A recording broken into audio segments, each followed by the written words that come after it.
ako na nga nagsasabi sa inyo na mga pro-ICC kayo, kailangan nyo nang humanap. Kailangan nyo nang humanap. Kayo mga pro-ICC kayo, humanap kayo ng matibay na argumento sa tanong ko. Does the Constitution of the Philippines, does the Constitution of the Philippines give the ICC judicial power? Ano ba ang nakakapagbigay ng judicial power sa ating bansa? Dalawa lang yan, the Constitution and the law, established by law. Ngayon, kung yung international treaty ay sinasabi ninyo, gave judicial power to the ICC over the Philippines, ano klaseng judicial power yan? Is it lower or higher than the Supreme Court? How are we going to locate it in our structure if that is going to be the legal ground, diba? How are you going to put it within the Kasi hindi ako pwede sabihin because of humanity. No!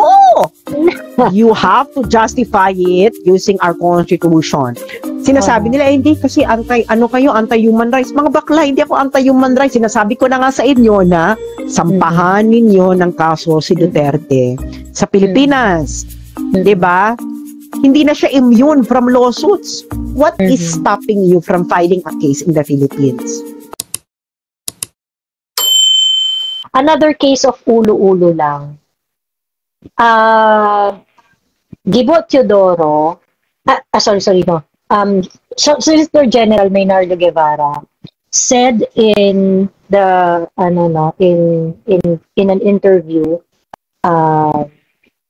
that if ICC wants to conduct an investigation here in the Philippines, okay, there is no law, there's nothing in our laws, in our constitution that will stop them from doing so. Ang pagpunta daw ng mga ICC investigators dito sa Pilipinas, kung sakaling kung sakaling gusto nilang pumunta sa Pilipinas to investigate, would depend on the assessment of the Bureau of Immigration. Basically, sinasabi niya na travel documents na lang ang usapan dito. Kung may passport silang maayos, ganyan, edi okay na. Ulo-ulo lang. Another case of ulo-ulo lang. So the statement was they can come over, they can investigate here, but the Philippines will not cooperate. Ayan. Well, actually, yung stand kasi nila is iwas kasi to eh. Iwas, play safe. Gets mo? Why is it play safe? Una, hindi sila 100% nagbibigay ng karapatan sa ICC. Okay, pumunta ka dito, nag-imbestiga ka, whatever, ganon. So, this is namamangka ka sa dalawang ilog. Gets mo? So ngayon, kung ano man yung maging findings ng ICC, bahala kayo dyan. Diba? Pero at the same time, napapabango ka sa international community, sa Western countries, na, pinayagan namin sila na pumunta dito at mag-investigate. Nagigets mo? Nagigets mo yung Xena? Pero the thing is, nasa harapan ka ba ng computer mo, Joey? Download the 1987 Constitution. Okay. Puntahan mo. Okay? So, kasi lahat ng gagawin ng ICC can still be challenged sa Supreme Court. Okay. Why? Go to Article 8. Ay, teka lang. Matagal mag-load. Article 8 of the Constitution. Ano ba ito? Tagal naman ito. Wait lang.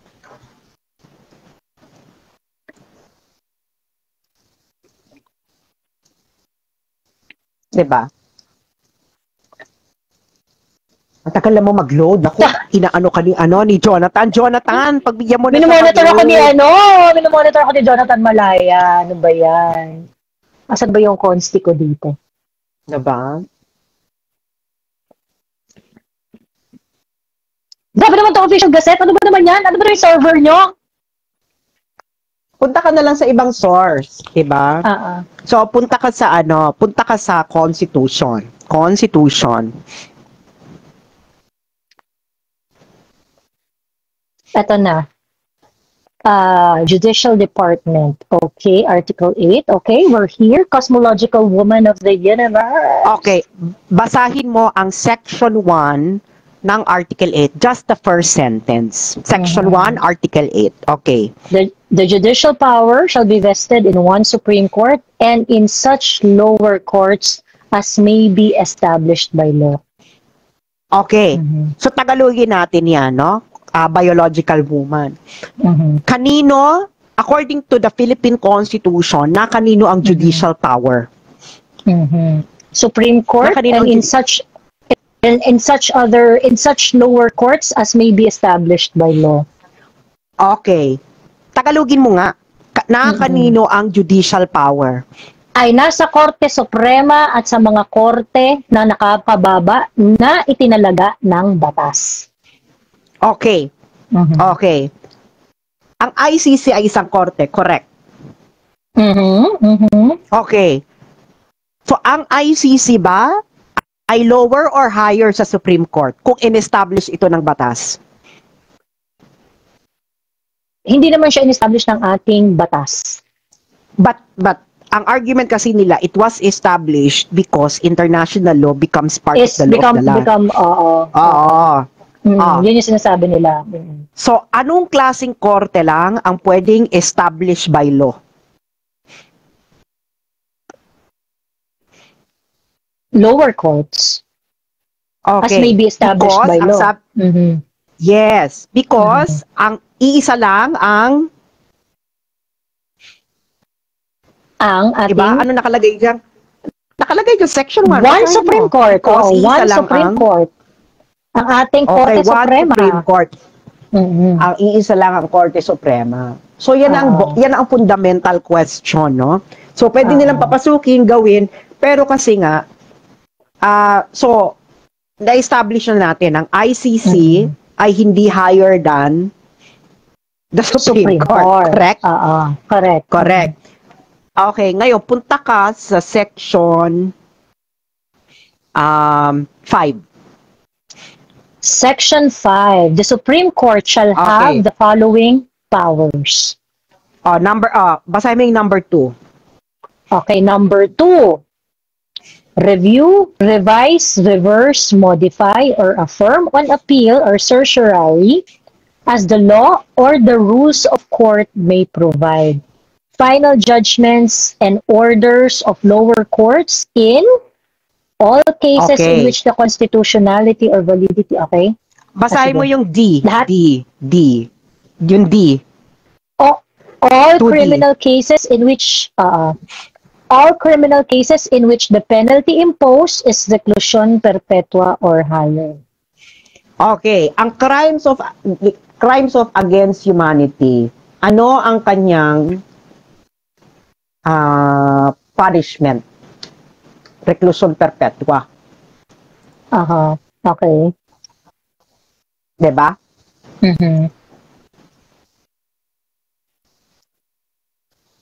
So meaning reviewable by? Actually, lahat. Diba? Lahat. Diba? Ano yung sinabi sa Ano yung sinabi sa section section 5 2. Diba? Review, revise, modify, or affirm. Lahat ng orders of lower courts, diba? Lower courts. Lahat. No? Lahat ng final judgments ng lower court. So, ang ICC, is it a court lower or higher than the Supreme Court?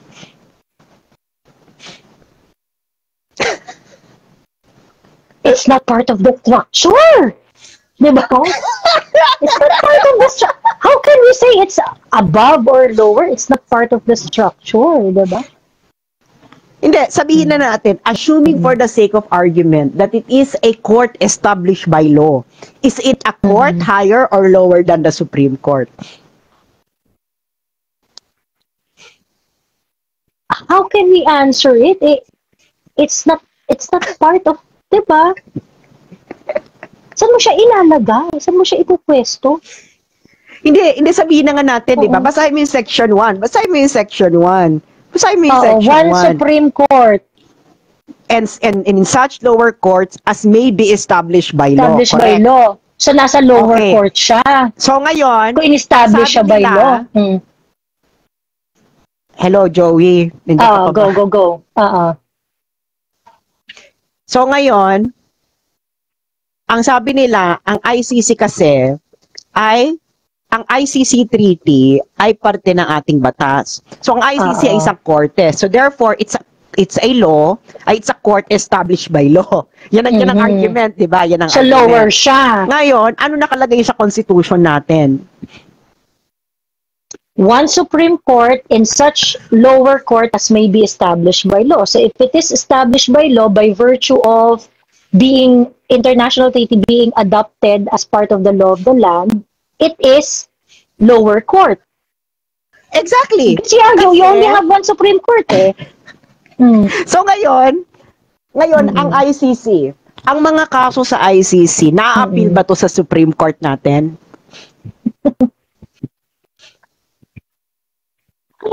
No! Sabi ko sa'yo. So ngayon, kung ang kasong nakasamba sa ICC ay hindi ma-appeal sa Supreme Court natin, anong nagbigay Saan sa siya ICC ng karapatan ng ganon sa Constitution natin? Correct? So ngayon, ang ICC, pwede lang siyang maging higher than our Supreme Court kung ating Constitution ay aamyendahan, correct? Correct. Okay, punta tayo sa rules of amending the Constitution. Punta mo yan, Joey. Sa, Asa ano na yan, sa other provisions. Okay, amending the Constitution. Ang tawag dito? Article 17. 17. Amendment and revision. Ayan. Okay, basahin mo yung section 1. Any amendment to or revision of this Constitution may be proposed by the Congress upon a vote of 3/4 of all its members or a constitutional convention. Okay. Ngayon, ang amendment, di ba, is still subject to Section 4. Basahin mo yung Section 4. An amendment or revision of this Constitution under Section 1 shall be valid when ratified by a majority of votes cast in a plebiscite, which shall be held not earlier than 60 days or not later than 19, blah, blah, blah. Okay. So, ngayon, ang ICC, paano ngayon itong naging korte according to our Constitution? Na merong judicial power sa Pilipinas. Paano? Sabi nila is because the international treaty becomes part of the law of the land. Pero, according to the Constitution, judicial power can only be given to one Supreme Court. And lower courts established by law. So kung ang ICC ay court established by law, it can only be a lower court. So ngayon, kaya nga, ito kasi ang dami it's really so impractical to nagde-delay kami ni Sis. Hello. Yes, go. Okay, ayan. Nade-delay yung ating live via satellite, nade-delay yung feed. Okay, so it's very impractical. There is no practical way to adopt that kind of thinking na they can investigate because it's an international treaty, therefore it's part of the law of the land. It is on shaky grounds, diba? Hindi talaga kasi nga dapat i-resolve muna siya. Yeah, sure, there is a treaty, but the problem is hindi pa nare-resolve ang fundamental question. Nasaan ang ICC sa system ng judicial system ng Pilipinas? How can you practically locate ICC as part of our judicial structure, diba? Yes, Impossible. You cannot, it's really outside the system. It's not there. Napakalinaw ng Article 8, Section 1. The judicial power shall be vested in one Supreme Court and in such lower courts as may be established by law. Dalawa lang ang may judicial power. One Supreme Court at lower courts na may be established by law. Nasaan yung ICC doon? You have to locate first No, that's the fundamental question. Ito yung sinasabi nila, paano ang human rights? Bex, walang pumipigil sa inyong mag-file ng human rights case against Duterte using our judicial department.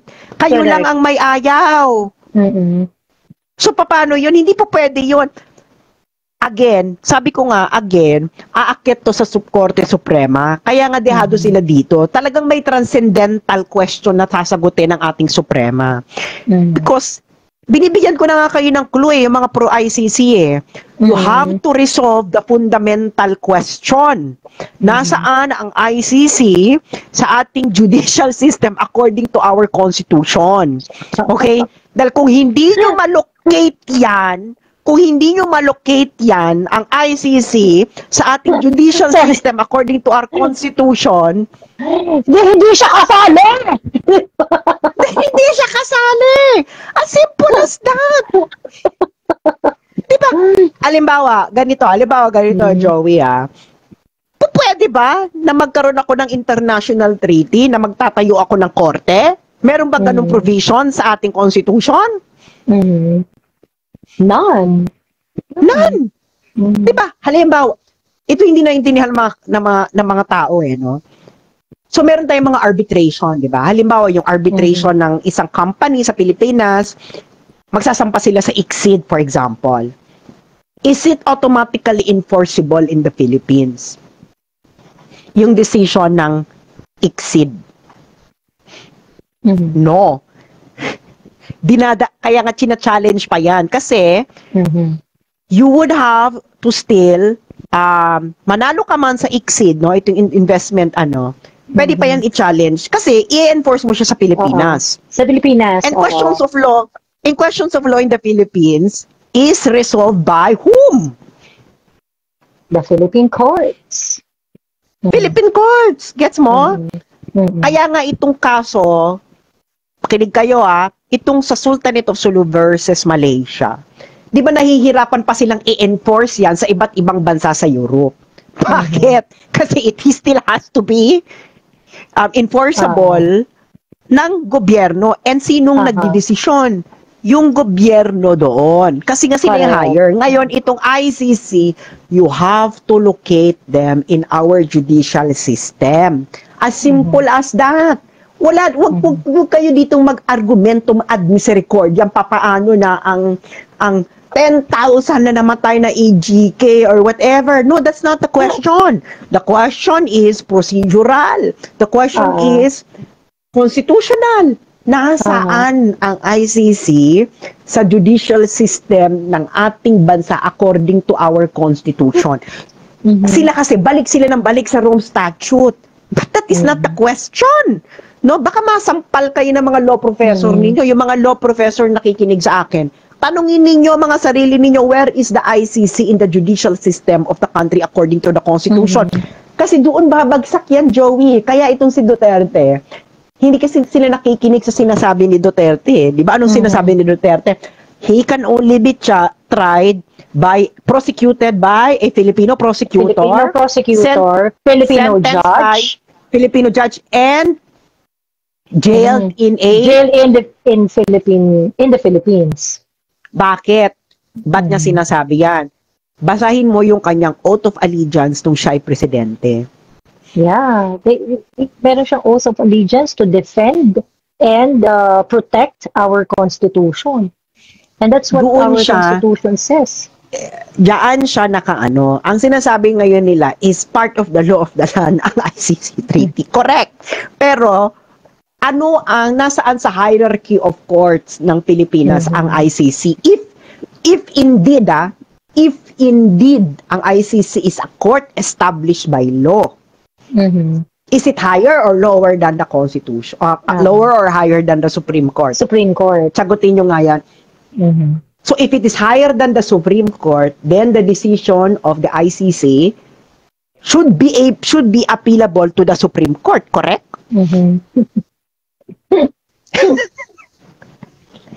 That's a fundamental question. Kaya nga, yung mga pro-ICC, sasagutin nyo yung tanong na yan. Nasaan ang ICC? Kasi nga, pinapahirapan nyo ang sarili ninyo eh. Sampahan ninyo ng kaso si Duterte sa ating mga korte. Bakla, magdadalawang taon na. Ang naisampa nyo lang kaso kay Duterte ay yung alleged death threat. Laban kay Franz Castro. Nagiget ninyo. So mali. Kasi kahit ganito, no? Meron kasi tayong batas, no? Meron tayo kasing batas, punishing crimes against humanity, meron. Okay? Pull it up, Joey. Papakita ko sa'yo. Again. Okay. Crimes against humanity law, Philippines. At ano yan yung 2009. Philippine Act. 2009, Philippine Act on Crimes Against, yes, I have it already. Okay. Ngayon, puntahan mo dyan ang article, chapter 7, section 17. Ay, teka. I'm so sorry. Wait lang. Okay. Puntahan nyo, yung mga nakikinig sa amin, hanapin nyo ang Republic Act 9851. Ayan. Republic Act 9851. Ayan. So, ano, chapter? Chapter 7. Chapter 7. Okay. Chapter 7.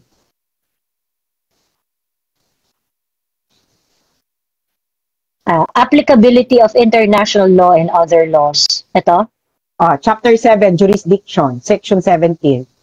Diba? So, section 17, jurisdiction. Ayan. The statute shall sections. The state. Basahin mo. The state shall exercise jurisdiction over persons, whether military or civilian, suspected or accused of a crime defined and penalized in this act, regardless of where the crime is committed, provided one of the following conditions is met. The accused is a Filipino. So, basahin mo yung in the interest of justice. In the interest of justice, the relevant Philippine authorities may dispense with the investigation or prosecution of a crime punishable under this act. If another court or international tribunal is already conducting the investigation or undertaking the prosecution of such time, instead the authority. Diyan lang. So, punta tayo sa statutory construction. Okay? So, the relevant Philippine authorities may dispense with. Ano ibig sabihin yan? Tagalogin mo. Are they required or not? Required what? Are they required to surrender or not? Are they required to investigate? Ibig sabihin, may discretion with the investigation or so discretion, ano na to, hindi discretionary sila required ng batas. Hindi sila required ng batas na itigil ang investigation or prosecution kung meron ng international. So, ngayon, Joey, ang tanong ko sa'yo, can this be arbitrarily exercised? Itong discretion na to. What do you mean arbitrarily exercised? Pag sinabi ko na, ay hindi, iniimbestigahan na ng ICC, so hindi na namin iimbestigahan si Duterte. Pwede bang ganon? No, because the first paragraph of this jurisdiction section says that it is mandatory to exercise jurisdiction. So, ibig sabihin, pag nag-acquire ka na ng jurisdiction doon, you have to decide 'Diba? Hindi, ibig sabihin, ibig oo. sabihin, shall exercise jurisdiction over person, whether it's military or civilian, suspected or accused. Ibig sabihin, Or whether you're accused, suspected or accused, it is the state that shall exercise jurisdiction. That shall exercise jurisdiction, correct. Yun ang mandatory. Ang hindi mandatory ay yung hindi ka mag-i-investigate or magpo-prosecute dahil lamang may international court na ginagawa na yon. So, napakasimple. No? So, ibig sabihin, hindi ka precluded to do an investigation, your own investigation or to ano. Because after all, the state, ikaw ang talagang, ikaw talaga ang may jurisdiction, ikaw talaga yung merong duty. Kasi shall is a must, no? Yes. You must exercise authority. No discretion there. Oo. Walang discretion. So, it is the state that shall exercise jurisdiction. Nagigets niyo? Itong paragraph na in the interest of justice, this is not mandatory. This is not mandatory. Ang mandatory is, it is the Republic of the Philippines that shall exercise jurisdiction. Correct. So ngayon, just to parang lay down the proper context dito sa binabasa natin na batas. Itong batas na to is an act defining and penalizing crimes against international humanitarian law, genocide, and other crimes against humanity, organizing jurisdiction, designating special courts, and for related purposes. This law is also known as Philippine Act on Crimes Against International Humanitarian Law, Genocide, and other crimes against humanity. Yes, exactly. So, required ang Republic of the Philippines by our own domestic law to exercise jurisdiction. Okay. Yung pag-dispense with, ibig sabihin ng dispense with, yung ayaw mo nang gawin. Ibig sabihin ng dispense with, yung ayaw mo nang gawin ng investigation or prosecution, dahil lamang mayroon ng international tribunal, okay, hindi ito po pwede. Okay? Hindi ito yung mandatory na, oy, tigilan mo na wag mo nang gawin yung investigation or prosecution dahil may ginagawa na. This is discretionary, but you cannot exercise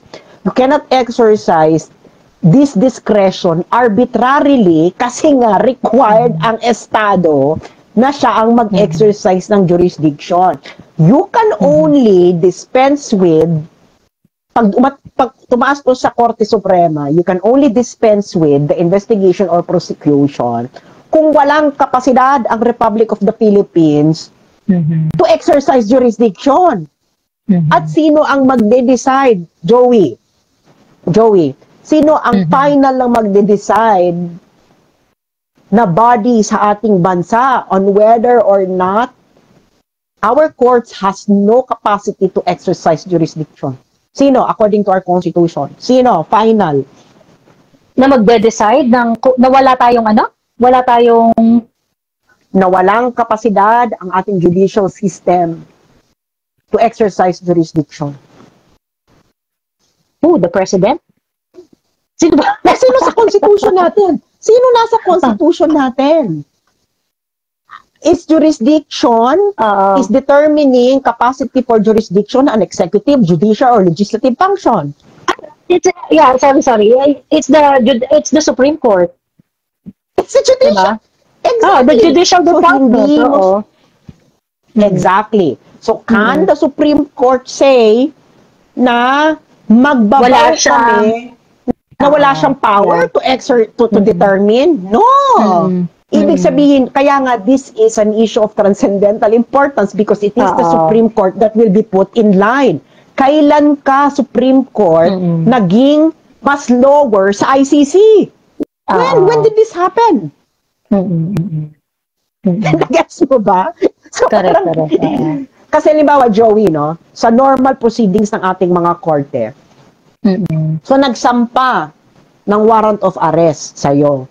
Can you challenge the warrant of arrest na sinampa na inisyu sa'yo?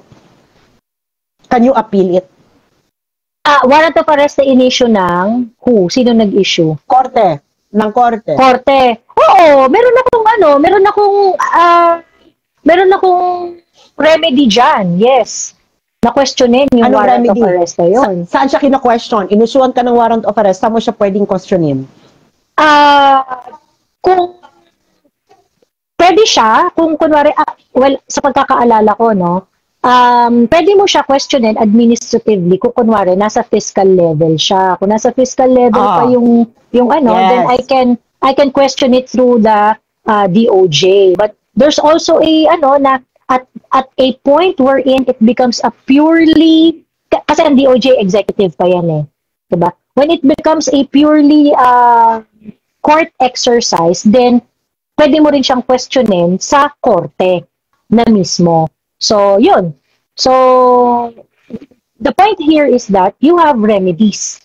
If there's going to be, you're going to have remedies on that. So, according to our judicial system, is the ICC lower or higher than the Supreme Court?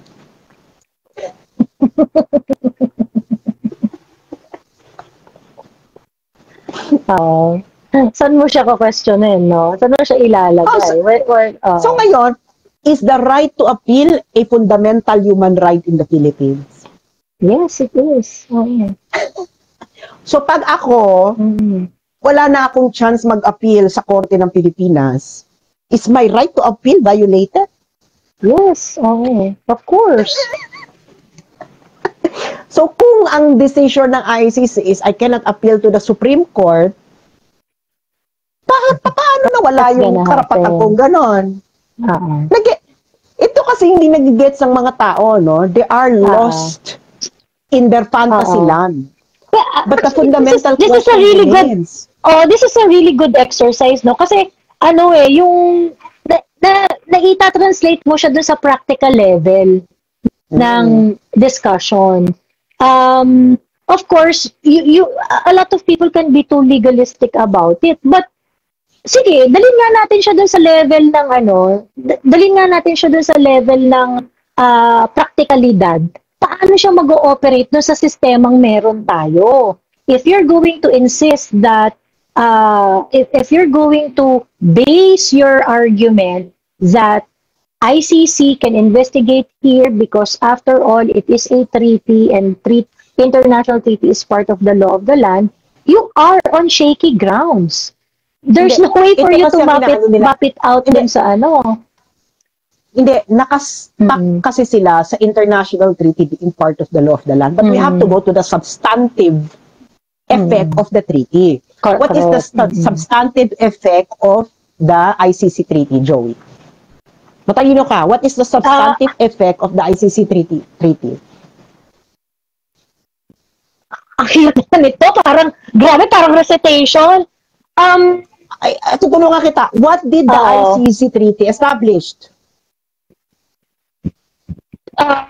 That we are going to what did it establish? What's the physical structure that it established? That there is an international criminal court? Yun? So a court. A court. In our constitution, ayan, babalik tayo dito. Ibig sabihin, nawawala ka sa hello. Ayan. So sa sige.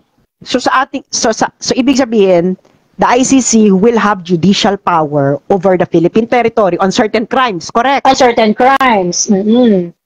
Correct. Okay. Ngayon, nasaan sa constitution natin na it is allowed? Yun nga the only way for it to be allowed is if you allow them.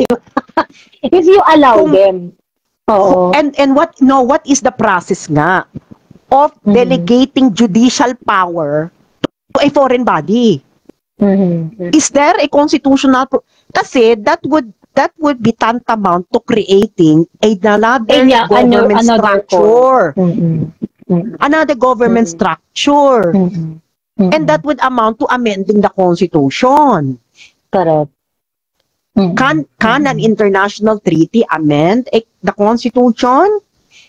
No, of course not. You have specific ways of doing that, diba? You have a very, very stringent and specific process for you to amend our Constitution. So, yeah. Kasi nga, the Supreme Court will be put on historical trial. I'm not just saying legal, but historical trial. Pag umabot na ito sa Supreme Court, itong question on whether ICC has judicial power over the Philippines on certain crimes in accordance with our Constitution. Kasi that's gonna be the question eh. So the Supreme Court would have to decide. Yes, they have judicial power. Ngayon, the historical question is, does the Constitution allow the Supreme Court to delegate its judicial power somewhere else? Okay. Ano tayo dyan? Punta tayo dyan sa point na yan. Now, a lot of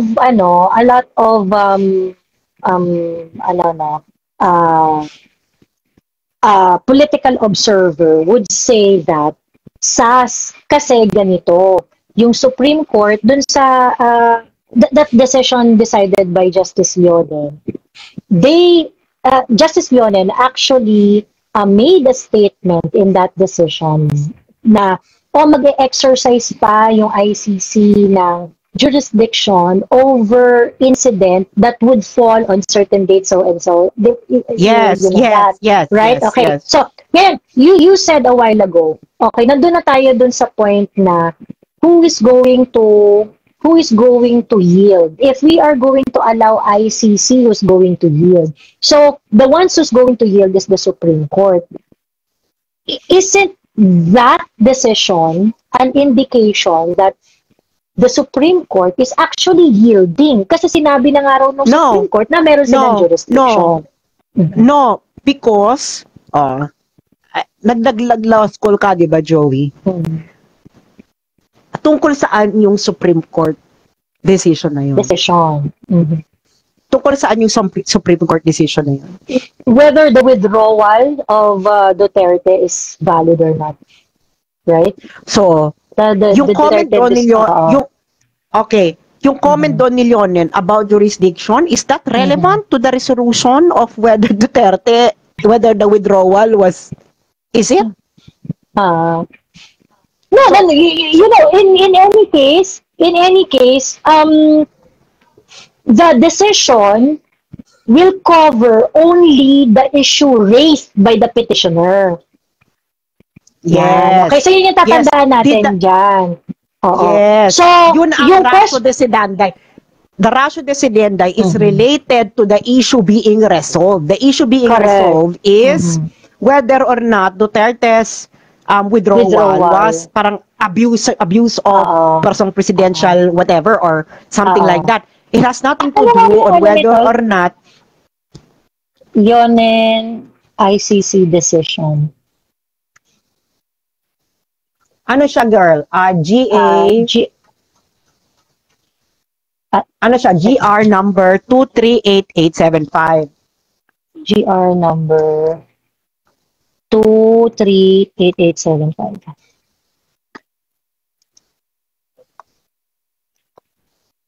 Okay. Tingnan natin kung paano sinulat ni Leonen. Kung hiniwalay ba niya punta mo yung dulo. Hindi, punta mo yung dulo. Kasi nga, ratio decidendi is you move from the final decision and then trace how that decision was raised, di ba? So, ang ano niya is ultimately the exercise of discretion to withdraw from treaties and international agreements is susceptible to judicial review in cases attended by grave abuse of discretion.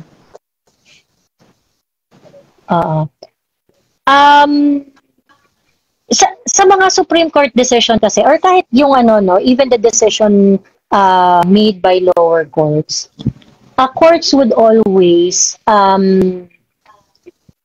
summarize the issues that they have to resolve. So I think we should settle this once and for all. Sabi dito, for the court's resolution are the following issues. Okay? First, whether or not petitioners have sufficiently discharged their burden of showing that this case is justiciable. Subsumed in this issue is, okay, so yung first na question is whether or not petitioners have sufficiently discharged their burden of showing. Ito bang issue na to ay justiciable? Ibig sabihin ng justiciable, ito bang tanong na to is something that can be answered by the Supreme Court? Trabaho ba nilang sagutin? Itong tanong na to ay trabaho ba nilang sagutin? Yan, now this is very important, no? Because sometimes there are issues that petitioners would want Supreme Court to answer, but it is a political question. Political question is something that cannot be answered by the Supreme Court. So that's why when you hear whether or not an issue is justiciable, meaning it is a question that can be addressed by the court. If it is not justiciable, the court will not spend a minute talking about it. Okay? So, yung first na issue, whether or not petitioners have sufficiently discharged their burden of showing that this case is justiciable. So, ano ba to? Itong tanong nyo ba na to, ay kami ba talaga ang sasagot nito? So, to answer that, ito daw yung mga dapat sagutin. Whether or not the consolidated petition present an actual justiciable controversy. Whether or not the consolidated petition were timely filed. So, you have form, you have procedural, timely filed, whether or not the requisite to file the have the requisite standing, that's locus standing, whether or not, so these are actually very formal, no, yung mga formal requisite, whether or not consolidated petition were filed in violation of the principle of hierarchy of courts, so procedural pa rin yan. This raised by the consolidated petition pertains to political question. Yun yung ina-explain ko kanina, kasi pag political question, hindi mag-spend ng time ang Supreme Court. Then lastly, whether or not petitioners resort to the procedural vehicle of petitioners or certiorari in mandamus. So procedural. First issue na ni-resolve ni Leonen is very procedural. Okay, so okay na tayo dun sa first. Second issue, whether or not the Philippines withdrawal from the Rome Statute through the note verbale delivered to the Secretary General of the United Nations is valid, binding, and effectual. Yun yung second issue. So, okay. So is the Supreme Court case about jurisdiction, handling over jurisdiction to the ICC? Is it? That's the bottom line question. Is it about handling over jurisdiction? It's not. No. It's not. No. And even then, ang sabi ni Leonen, according to the Rome Statute, may jurisdiction yung ICC. According to the Rome Statute, no? Whatever. Pero the bottom line, pag ni-raise ito sa Supreme Court, and the Supreme Court has to be very, very careful on deciding on this. Because the number one issue is, where is the ICC in the judicial system of the Philippines according to the Constitution? Because you have to define that. Nagigets ninyo? Nagigets ninyo kasi nga, meron tayong batas on punishing crimes against humanity. Okay? Crimes against humanity. Meron tayong batas. And then, ang sinabi doon, the state shall exercise jurisdiction. That's mandatory. Ang hindi mandatory is yung i-dispense mo or hindi mo gagawin yung investigation or prosecution, yung trabaho mo. May lang. Pero wala din dyan nakalagay, paano mo ma-exercise yung discretion? True. Kaya nga mahabang usapin ito. Ibig sabihin, tatanungin dyan ng Supreme Court, bakit ikaw, Marcos, bakit mo hindi gagawin yung iyong responsibilidad to investigate and prosecute crimes against humanity issue against Duterte? What is your reason? At ibibigay mo to sa iba. Why? You have to justify that, no? Kasi nga, hindi porket may international treaty, ibig sabihin nun, automatic ang compliance. No! Because the international treaty has to be determined first whether it's constitutional. Bakit? na-challenge na ba ang constitutionality ng Rome Statute? Di ba? Nagigess ninyo? Hindi pa. Ako na nga nagsasabi sa inyo ng mga pro-ICC kayo, kailangan nyo nang humanap. Kailangan nyo nang humanap. Kayong mga pro-ICC kayo, humanap kayo ng matibay na argumento sa tanong ko. Does the Constitution of the Philippines, does the Constitution of the Philippines give the ICC judicial power? Ano ba ang nakakapagbigay ng judicial power sa ating bansa? Dalawa lang yan, the Constitution and the law, established by law. Ngayon, kung yung international treaty ay sinasabi ninyo, gave judicial power to the ICC over the Philippines, ano klaseng judicial power yan? Is it lower or higher than the Supreme Court? How are we going to locate it in our structure if that is going to be the legal ground, diba? How are you going to put it within the, Kasi hindi ako pwedeng sabihin because of humanity. No! You have to justify it using our Constitution. Sinasabi nila, hindi kasi anti-human rights. Mga bakla, hindi ako anti-human rights. Sinasabi ko na nga sa inyo na sampahan ninyo ng kaso si Duterte sa Pilipinas. Diba? Hindi na siya immune from lawsuits. What is stopping you from filing a case in the Philippines? Wala kasas. Yeah, yun na nga. What is stopping you from filing a case in the Philippines? Ayaw kasi aabot na ng Supreme Court. Aabot na ng Supreme Court. Actually, it will become aabot na sa Supreme Court and it's going to be very, very difficult to hurdle this fundamental question. So they do not want to. Yes, the fundamental question pro-ICC people would have to answer is, does the Philippine Constitution give the ICC judicial power over the Philippines? And how? Pag sinabi ninyo, because international treaty become part of the law of the land, the next question is, what kind of courts can only be established by law according to our Constitution? Lower court. Can you establish a court higher than the Supreme Court just by treaty? Ikaw, Joey. Di ba ikaw, Joey, if magkakaroon kasi ng conflict between international law and the local law, the local will always prevail. Kasi tayo yung sovereign. Okay. Yes, exactly. So, ang tanong ko ngayon sa iyo, Joey, is puntahan natin yung ginawa ng Ireland 2001. Ayan, go. Okay, puntahan mo yung website mismo, no? Sandali, ibibigay ko sa iyo yung website address. Okay. Sa iyong Facebook. Okay. Sa Messenger. Sandali lang. Okay. Ayan. Hanapin ko lang yung napansin ko lang rin yung yung before habang dina-download natin yung page.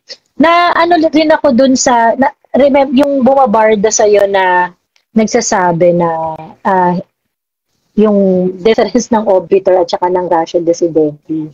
And I find it really absurd because I think any decent law student would know that the decision what is ratio decidendi? Alam to ng mga law student meron na kaming favorite na ponente at saka yung mga hindi namin favorite na ponente, ganyan. Kasi yung mga gustong ponente ng mga law student, yung mga malinaw mag-enumerate ng issues.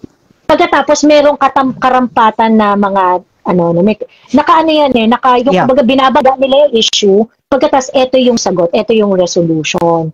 Now, if you're going to look at the decision of Justice Leonen, naka-arrange ng bonggang-bong kasi may pagka-usi to si Justice Leonen Yung ang kanyang issues doon, in-enumerate niya.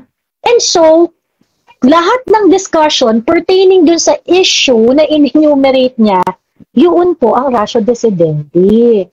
Any conversation, any topic that is discussed in that part, that is not part of the issues. Sorry. That is not part of the issues established by that decision. Those are obiter. Okay, balikan ko lang to ng very, very quick. Remember, nung nagkakaroon tayo ng discussion tungkol sa Marcos magnanakaw, doon sa mga civil cases ng mga Marcoses, in which the Supreme Court was actually very, very opinionated kung magnanakaw yung Marcos o hindi.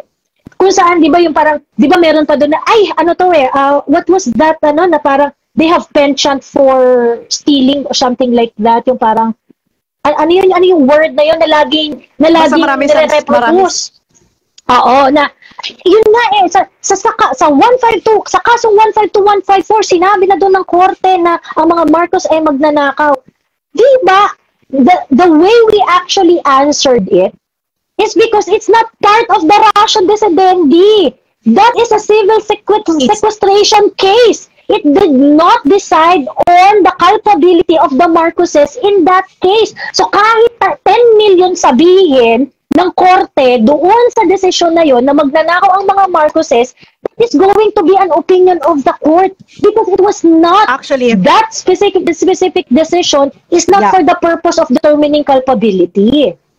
Yes, actually, ang kaya siya na subject sa forfeiture because the wealth is outside the SALN of the president and the first lady. But it was but it was never established that they actually stole that. In that case, correct. Yes. In that case. So kung ako nga sinasabi ko sa kanila, well, that's true. Wala yan sa SALN nila. Pero it was never settled na ninakaw nila yan sa Kabanang Bayan. Those are two separate issue. Okay? Correct. Na, you have wealth outside your SALN, you can forfeit that. But you cannot tell me na ninakaw ko yun sa gobyerno. Correct. Kaya nga ang argument nun is that the civil sequestration cases of the Marcoses then are cases that you cannot use to prove culpability because those are civil cases. Civil cases doesn't talk about culpability. Okay? It doesn't talk about your criminal culpability. Ganon. So, hindi mo pa pwedeng gamitin yung mga civil sequestration cases as proof na nagnakaw sila. Okay? Okay. It's an obiter and it's not part of the issue in those cases. So, similar dito sa kasong ko.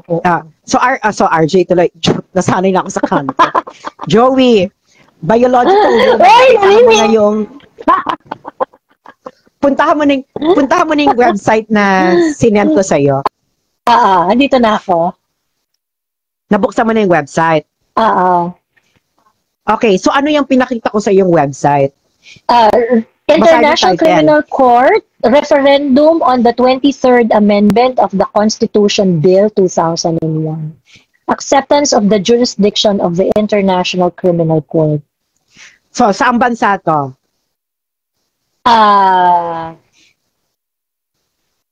Saan nakalagay? Download report. Teka, wait.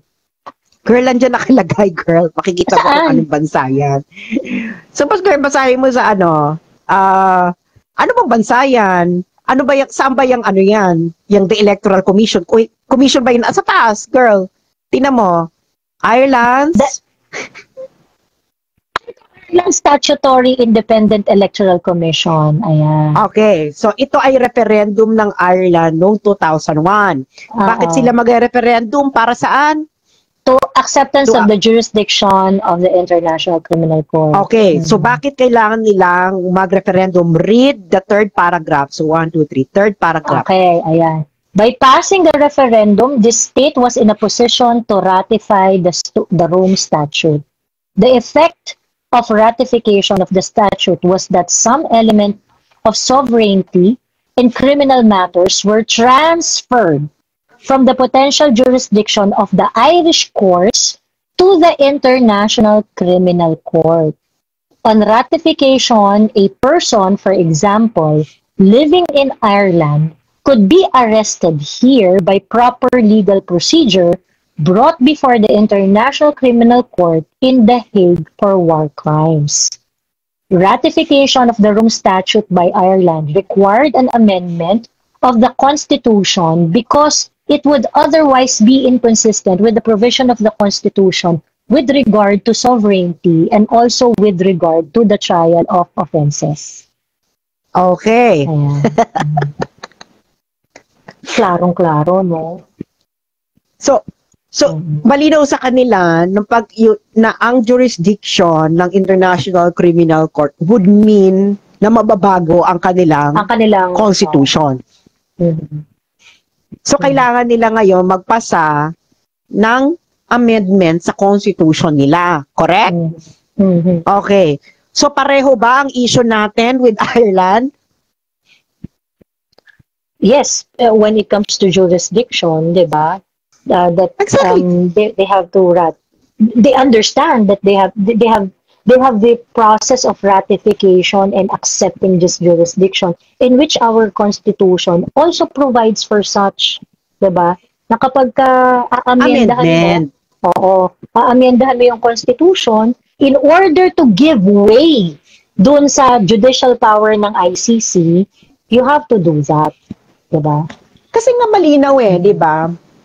Ang parating binabato nila is the Rome Statute gives the ICC judicial power. Correct. But the problem is, does our Constitution give the ICC judicial power over the Philippines? Pag sinabi nung yes, because it is a court established by law, pupunta tayo. What kind of courts can only be established by law according to our Constitution? Lower courts. Is the ICC lower than the Supreme Court? It has to be. If we're going to accept them as a body to accept, it has to be, di ba? So it should be a lower court. And now, if it's a lower court, di ba? Lahat ng decision nun din nun should be appealable to our Supreme Court. Ngayon, kung ang desisyon ng ICC cannot be appealed to the Supreme Court of the Philippines, is it a lower or higher court than the Supreme Court? If it cannot be appealed, it's higher if you cannot appeal it to Supreme Court. Is it allowed by our Constitution to have a court higher than the Supreme Court? No, because there's only one. Di ba sinabi ba ng Supreme Court na sinabi ba ng Supreme ng Constitution that laws can establish a court higher than the Supreme Court? No, it cannot. There's only one way. There's only one way to establish a court higher than the Supreme Court, and that is by amending the Constitution. So, yun lang nga, yung mga pro-ICC, binibigyan ko na nga kayo ng heads up. You have to answer this. Kasi, if they submit a warrant of arrest to Duterte, that warrant of arrest would be challenged all the way to the Supreme Court in our country. Like any extradition. Kasi that would be an extradition request. That's an extradition request. Okay? Kahit sabihin nyo pang meron tayong responsibilidad, no. That responsibility has to conform to our Constitution. Pwede ba yun na magkaroon ng international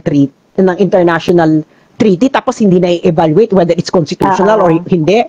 So ano yun? So the international treaty, hindi pa pwede. So the international treaty then is higher than our Constitution. Saan nangyari yan? Paano nangyari yan? No, it has to be evaluate the constitutionality of the international treaty and its effects. Have to be decided by the Supreme Court. Correct. Diba? So, actually, hindi to, wag nyo kami daanin sa argumentum ad misericordiam ninyo na paano na ang mga victim ng war on drugs. Girl, hindi na presidente yung matanda. Hindi siya immune sa lawsuit. Sampahan ninyo ng kaso sa Pilipinas, pat ayaw yung sampahan. Correct. Oo. Diba? The practical reason is yun nga, pag sinampahan nyo kasi ng kaso dito sa Pilipinas, it's going to open, floodgate of Hindi nga kasi sa ICC wala, hindi mo na ma-appeal yun, girl. You can only appeal the ICC cases within the ICC itself. Is it compatible with our constitution, that kind of system? No, of course not. Ayun. Nagigets ninyo. So, ano sabi, pwede bang katigan ng Supreme Court ang warrant of arrest ni ICC? Yes, pero kailangan i-argue ng Supreme Court. Sinasabi ko na nga sa kanyo, kailangan i-argue ng Supreme Court na ang ICC ay nabigyan ng judicial power. Nabigyan ng judicial power. Nabigyan siya ng judicial power. Oo, wala nang panghahawakan yung ICC na anchor as a valid court to exercise judicial power in the Philippines. Yun nga yung unconstitutional argument. You cannot place ICC and its judicial exercise of power within the judicial structure of the Philippines. Yun. Yes. Yun ang, kaya nga this will be a transcendental question because it will put the Supreme Court on trial. Kasi, wala kasing ganito. Ang meron kasing tinatawag, Joey, na non-delegation doctrine. You cannot delegate the powers vested on you by the Constitution. So, pero applicable lang siya ngayon. Ang discussion lang yan ngayon kasi sa mga jurisprudence is the legislative powers. Can you delegate legislative powers? Yan pa lang. So ngayon, ang pupunta sa Supreme Court, can the Supreme Court delegate judicial power to a foreign body? Bakla, that's matinding historical question yan. Kaya nga sinasabi ko sa inyo, pakinggan nyo yung sinasabi ng matanda. He can only be prosecuted by a Filipino prosecutor, sentenced by a Filipino judge, jailed in a Philippine jail. Ayan. In the Philippines, diba? Yes. Wala ang jurisdiction sa kanya ang ICC because the ICC is not within the judicial system of the Philippines. You have to have a good argument saying na, di ba nagigets mo ba, Joey? Nagigets mo ba, Joey, na if you say na ang ICC ay nasa judicial system ng bansa, anong klaseng korte siya? Is it a court lower than the Supreme Court or higher the Supreme Court or parallel than the Supreme Court? If it is a court lower than the Supreme Court, then all the decisions of the ICC should be appealable to the Supreme Court. If it is parallel to the Supreme Court, nasaan? Sa provision ng Constitution that you can establish a court parallel to the Supreme Court. If it's higher than the ganun lang kasimple yan eh. So the Supreme Court has to decide. Nasaan ang ICC sa hierarchy of courts ng Pilipinas? Locate it for us. Diba? Locate it.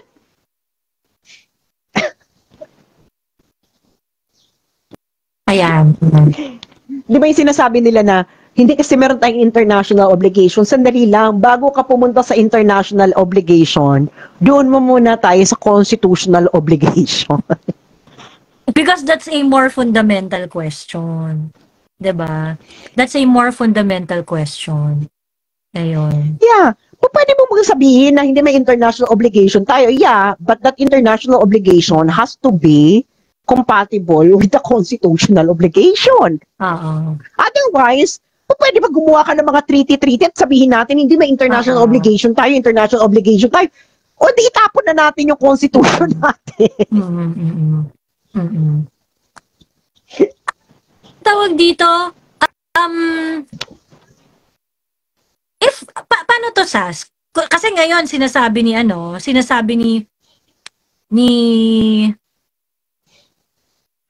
kasi itong yung constitutionality nung pag-exercise ng ICC ng jurisdiction dito sa Pilipinas. Of course, that can definitely be legally defended, 'di ba?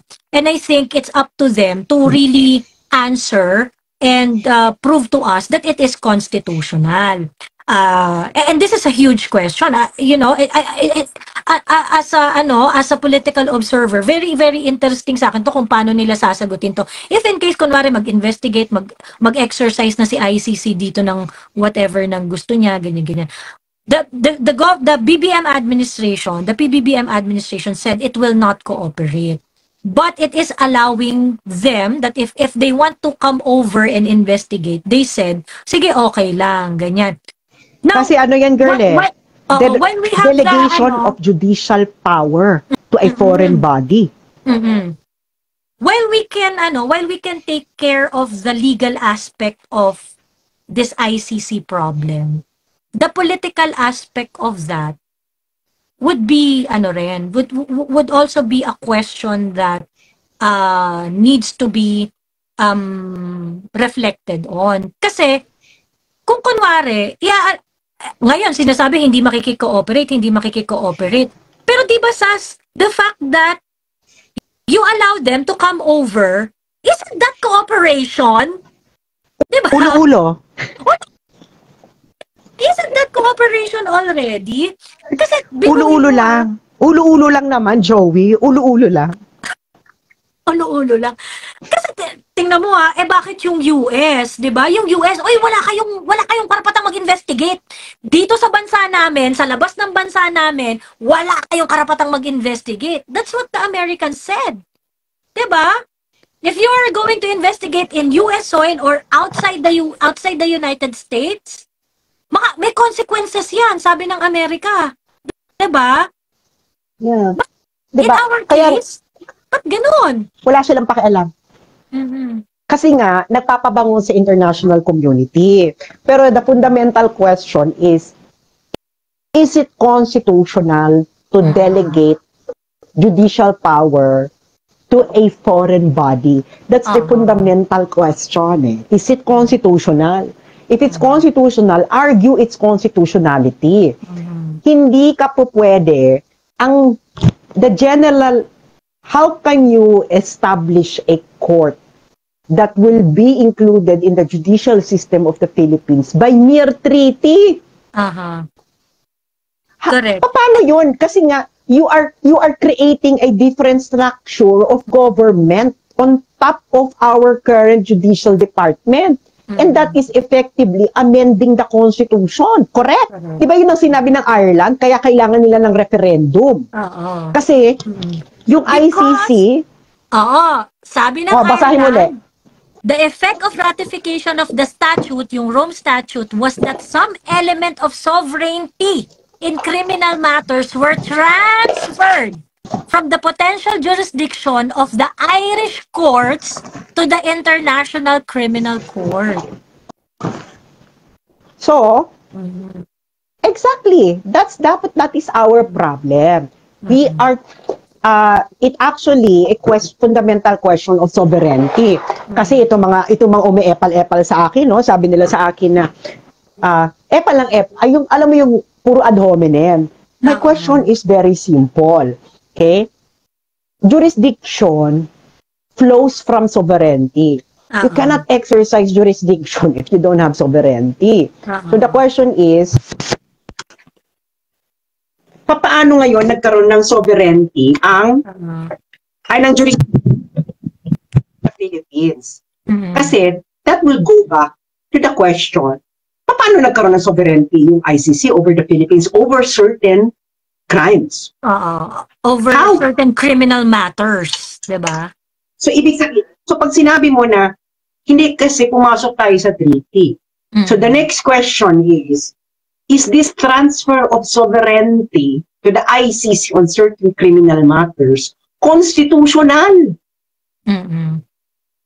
That's the eternal question, and it has not been resolved by Leonid. No? I'm so sorry. Kasi nga, actually, pag pinanood mo yung trial niya, itong mga law student na to epal. Tinanong ni Leonid yung petitioner, is there unwillingness or incapability among our courts? Wala. Sabi ng petitioner, wala. Sabi nga ni Leonid, magsumbong ka kung gusto mo, magsumbong ka, nandiyan palang korte, hindi naman pala incapable, hindi naman pala unwilling ang korte, ba't ayaw mo? So, sinasabi ko na sa inyo na ito naman mga tao, ano kayo ng Yonin. Actually, tama yung sinabi ni Yonin dyan. No, tama yung sinabi niyo dun sa ruling na yan. Even dun sa ICC, according to the Rome statute, meron silang jurisdiction. But the problem is, according to our constitution, paano nagkaroon ng jurisdiction ang ICC? Because jurisdiction is a function of sovereignty. So kung nag-transfer ka ng jurisdiction, you transferred sovereignty. Is that does our constitution allow for that? Joey, answer. No, it doesn't. Because, go back to the constitution, na kanino ang sovereignty? On, so, okay, well, in the go exercise to of judicial, Section 1, Article 2. Na kanino ang sovereignty? Section 1, Article 2. Ayan. It is, ayan. The Philippines is a democratic and republican state. Sovereignty resides in the people. Exactly. All government authority emanates from them. So sovereignty resides in the people, and all government authority. And all government authority emanates from them. So, ang ICC ngayon bilang korte will have government authority over the Philippines. Paano nangyari yan? Saan ito nanggaling? Meron bang provision sa ating constitution that a different structure of government in our country can be established by international treaty? Sagutin. Kaya nga ito si Duterte, kaya pakinggan niya yung sinasabi ni Duterte. He can only be prosecuted by a Filipino prosecutor. Naglalag. Hello? Oo, yung linya natin. Oh. Okay na. Ayan, okay na. Okay. So, babalik ka uli sa sinabi ni Duterte. Kaya nga, yung mga cryptic ni Duterte, binibigyan niya na kayo ng clue. He can only be prosecuted by a Filipino prosecutor, sentenced by a Filipino judge, and jailed in Philippines. So, in a Philippine jail.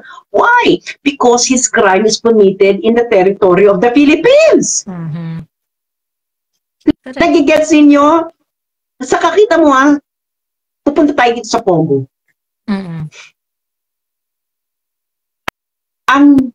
Ang China ba, di ba, illegal ang online gambling sa kanila?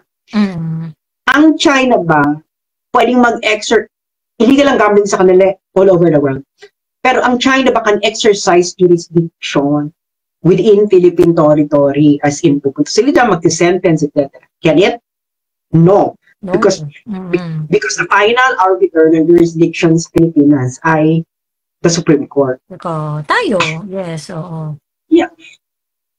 Bakit ngayon ayaw nilang isurrender itong mga pogo-pogo sa China? Ayaw nilang isurrender. Meron niyang issue last year. Kasi daw may mga humanitarian evidence. Kasi daw, yung deportation daw ng mga pogo workers sa China, merong mga humanitarian evidence. Kasi nga, prosecute sila dito. At grabe ang sentencing against gambling, online gambling. So ngayon ayaw i-deport ng Philippine government, ganon? Yes, kasi nga daw, ang nagsabi, babasahin ko sa iyo Pogo deportation, Boeing. Kasi they will be severely dealt with in China, ganon?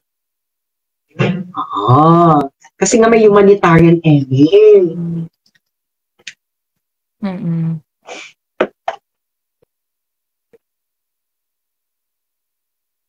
Di ba? Ayan Justice, September 2022, Justice Secretary Boying Rimulya warned of a possible humanitarian crisis if the Philippines will shut down illegal Philippine offshore. Kasi nga i-deport nga sila sa China. So ngayon itong yung mga Chinese citizen dito,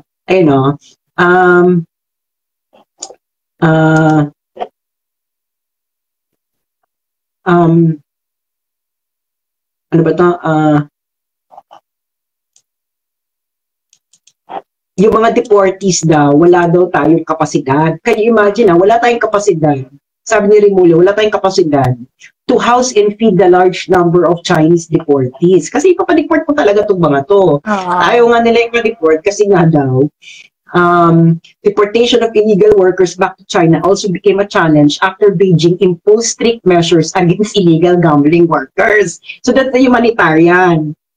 So can you imagine? Bakit na concern bigla sa mga Chinese na nasa Pogo? Oo. Oo.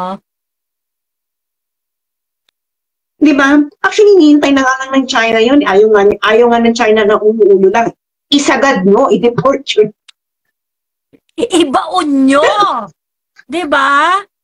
Ibaon nyo! Oo. Hmm.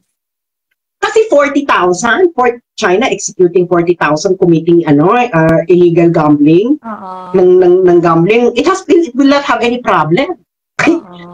Kayo lang naman dyan may problema sa konsensya na 40,000 execute.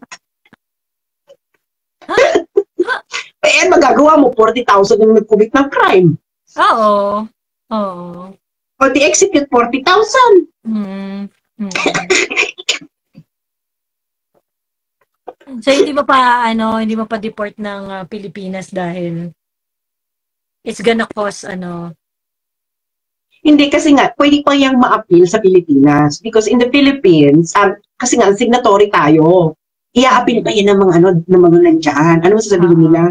Kasi meron kasing hindi mo pwedeng i-deport yung isang tao where they would face cruel and inhuman emerald. Yung kapag they're going to face a sure threat to life. 'Di ba parang ganon? 'Di ba? Oo. And true enough, talaga meron threats. Like, I think that penalty ang illegal gambling sa China. So mabibitay talaga yung mga Chinese. So can you imagine bakit ayaw mo silang i-handle? Chinese citizens naman ito mga Actually, China na lang naghihintay. Ba't ayaw nyo pang i-deport? Citizens naman namin yan.